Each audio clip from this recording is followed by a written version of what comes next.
बिस्मिल्लाहिर्रहमानिर्रहीम। अस्सलाम वालेकुम viewers, welcome to my channel. तो कैसे हैं आप सब? उम्मीद करती हूँ सब खैरियत से होंगे। आज मैं आप लोगों के लिए पोटैटो स्टिक रोल समोसा की रेसिपी लेकर आई हूँ।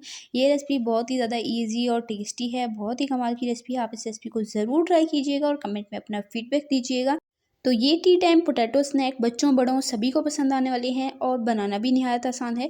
तो आप अगर चैनल पे नए हैं, चैनल को सब्सक्राइब कर लिया करें, इससे हमारी हौसला अफजाई होती है, हमें पता चलता है कि हम कैसा काम कर रहे हैं। चलिए बिना देर किए अपनी आज की टेस्टी रेसिपी स्टार्ट करते हैं।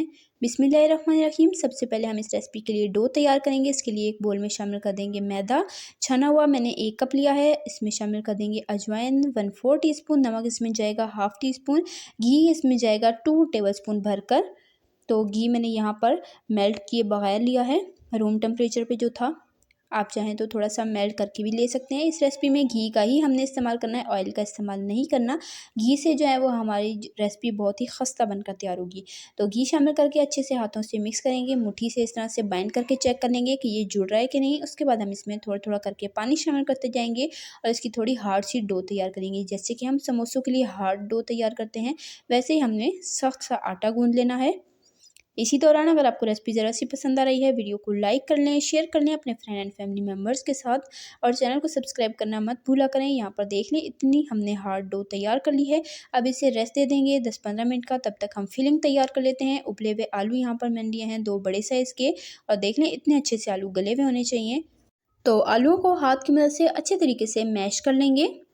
थोड़ा थोड़ा चंक्स रहता भी हो तो भी अच्छा लगेगा, अदरवाइज़ आप पूरा मैश भी कर सकते हैं आलूओं को। तो यहाँ पर देख लें मैंने अच्छे से आलूओं को मैश कर लिया है हाथ की मदद से। अब इसमें शामिल करूँगी एक छोटे साइज़ का प्याज बारीक चॉप करके। हरा धनिया इसमें जाएगा तकरीबन 3 to 4 टेबलस्पून, या हस्बे ज़रूरत इसमें बारीक कटा हुआ हरा धनिया शामिल करेंगे। हरी मिर्ची यहाँ पर मैंने 3 अदद ली थी, बिल्कुल फाइन चॉप करके, ये भी इसमें ऐड कर देंगे। साथ इसमें स्पाइसेस जाएंगे। स्पाइसेस में कूटी हुई लाल मिर्च इसमें जाएगी 1/2 टीस्पून, इससे बहुत ही अच्छा सा टेस्ट आता है। नमक इसमें जाएगा 1/2 टीस्पून और पिसी हल्दी इसमें शामिल करेंगे 1/4 टीस्पून या 2 पिंच, और भुना कुटा ज़ीरा इसमें जाएगा 1/2 टीस्पून। कुटा हुआ फ्रेश धनिया इसमें जाएगा 1/2 टीस्पून। तो मैं पिसी लाल मिर्च का नहीं बल्कि कुटी लाल मिर्च का यूज़ कर रही हूँ, जो कि बहुत ही टेस्टी लगती है इस रेसिपी में। तो आप भी यूज़ करके चेक कीजिएगा, बहुत ही अच्छा टेस्ट आता है इसका। यहाँ पर फिलिंग को मैंने हाथ की मदद से अच्छे से मिक्स कर लिया और यहाँ पर हमारी रेसिपी की फिलिंग बनकर तैयार हो चुकी है। साइड पे कर लेंगे और यहाँ पर हमारा डो का रेस्ट 10-15 मिनट का कंप्लीट हो चुका है। एक बार डो को हाथ की मदद से अच्छे से गूंद लेंगे ताकि ये नीट हो जाए और उसके बाद जी हम इसे 2 हिस्सों में डिवाइड कर लेंगे। तो इसके हम 2 बराबर साइज़ के पेड़े बना लेंगे और इसे हम हाथ की मदद से पहले फैला लेंगे और उसके बाद रोलिंग पिन की मदद से बेल लेंगे। बिल्कुल बारीक हमने रोटी को बेलना है। जितना पतला रोटी को बेलेंगे उतने ही स्नैक खस्ता और परफेक्ट बनेंगे। रोटी मोटी होगी तो हमारे स्नैक जो है वो खस्ता नहीं बनकर तैयार होंगे।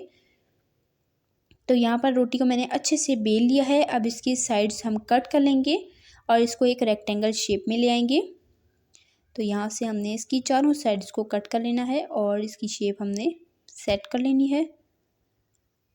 तो यहाँ पर अब हम इस तरीके से इसकी कटिंग करेंगे। तो एक पट्टी से मैंने यहाँ पर 4 रोल बनाए थे, तो बराबर साइज़ की मैंने यहाँ पर कटिंग कर ली है। इसी दौरान आपसे रिक्वेस्ट है, चैनल पे नए हैं चैनल को सब्सक्राइब कर लें। सब्सक्राइब करना आप भूल जाते हैं, रेसिपी को देखते देखते यहाँ तक आ ही गए हैं तो सब्सक्राइब किए बगैर मत जाइएगा। मैं आपके लिए इस चैनल पर ऐसी ही टेस्टी कमाल और आसान सी रेसिपीज़ लाती रहती हूँ, तो सब्सक्राइब करें ताकि आप हमारी कोई भी रेसिपी मिस ना करें। और अगर आपको रेसिपी ज़रा सी पसंद आ रही है, वीडियो को लाइक करें और प्यारा सा कीमती सा कमेंट करके मुझे बताएं आपको रेसिपी कैसी लगी है। अब यहाँ पर एक पट्टी के अंदर मैंने अपनी मर्ज़ी के मुताबिक आलू की फिलिंग डाली है। साइड पर हमने सादा पानी लगाया है और इस तरह से टाइटली से रोल कर लिया है और इसकी साइड्स भी अच्छे से प्रेस करके बंद कर देंगे ताकि फ्राई होते हुए ये बिल्कुल भी खुले ना और ऑयल अंदर ना जाए, अदरवाइज़ हमारी रेसिपी ख़राब हो सकती है। इसलिए सील आपने बहुत अच्छे से करना है, पानी अच्छे से लगाकर इसे सील करेंगे। सेम तरीके से बाकी के भी सारे समोसा स्टिक्स तैयार कर लेंगे। यहाँ पर ऑयल को मैंने अच्छे से गर्म कर लिया है और उसके बाद हम मीडियम टू लो फ्लेम पर इसे फ्राई करेंगे। फ्लेम हाई होगी तो हमारे स्नैक्स खस्ता नहीं बनकर तैयार होंगे। इसलिए आपने इस बात का ख़ास ख्याल रखना है कि ऑयल जो है वो थोड़ा सा गर्म हो, तब आपने इसमें ये स्टिक्स शामिल कर देनी है और इसे आपने मीडियम टू लो फ्लेम पर 7 से 8 मिनट तक फ्राई करना है। तकरीबन 4 मिनट हो चुके हैं तो मैंने इसकी साइड चेंज कर ली है। दूसरी साइड पर भी अच्छा सा गोल्डन कलर आने तक फ्राई करेंगे। तो माशाल्लाह अल्हम्दुलिल्लाह से ये देखें जी, बिल्कुल परफेक्ट खूबसूरत सा गोल्डन कलर आ चुका है और बहुत ही खस्ता ये स्नैक बन चुके हैं। इसे ऑयल से निकाल लेंगे। सेम तरीके से बाकी के भी फ्राई कर लेंगे। तो थोड़ा सा ठंडा होने के बाद हम इन गर्मा गर्म स्नैक्स को केचप के साथ सर्व करेंगे और इन्जॉय करेंगे। तो इसी तरह की टेस्टी यम्मी रेसिपीज़ के लिए, सिंपल इजी रेसिपीज़ के लिए, चाइनीज़ रेसिपीज़ के लिए, बेकिंग रेसिपीज़ के लिए, डेजर्ट रेसिपीज़ के लिए, रमज़ान स्पेशल रेसिपीज़ के लिए, बकरा ईद स्पेशल रेसिपीज़ के लिए, सिंपल इजी रेसिपीज़ के लिए, हेल्दी रेसिपीज़ के लिए, स्नैक्स रेसिपीज़ के लिए मेरे चैनल को सब्सक्राइब। मैं आपके लिए इस चैनल पर इसी तरह की कमाल और आसान सी रेसिपीज़ लाती रहती हूँ। और सब्सक्राइब करें ताकि आप हमारी कोई भी रेसिपी मिस ना करें और सबसे पहले आप तक हमारी रेसिपी का नोटिफिकेशन पहुँचे। और अगर आपको रेसिपी पसंद आ रही है, वीडियो को लाइक करें, शेयर करें अपने फ्रेंड एंड फैमिली मेम्बर्स के साथ। प्यारा सा कीमती सा कमेंट करके मुझे बताएं आपको मेरी रेसिपी कैसी लगी और आप मेरे चैनल पर किस तरह की रेसिपी देखना चाहते हैं, मुझे कमेंट में ज़रूर बताइएगा। तो देखा आपने कैसे हमने झटपट मज़ेदार से स्नैक तैयार कर लिए हैं। इंशाल्लाह फिर मिलेंगे। अल्लाह हाफिज़।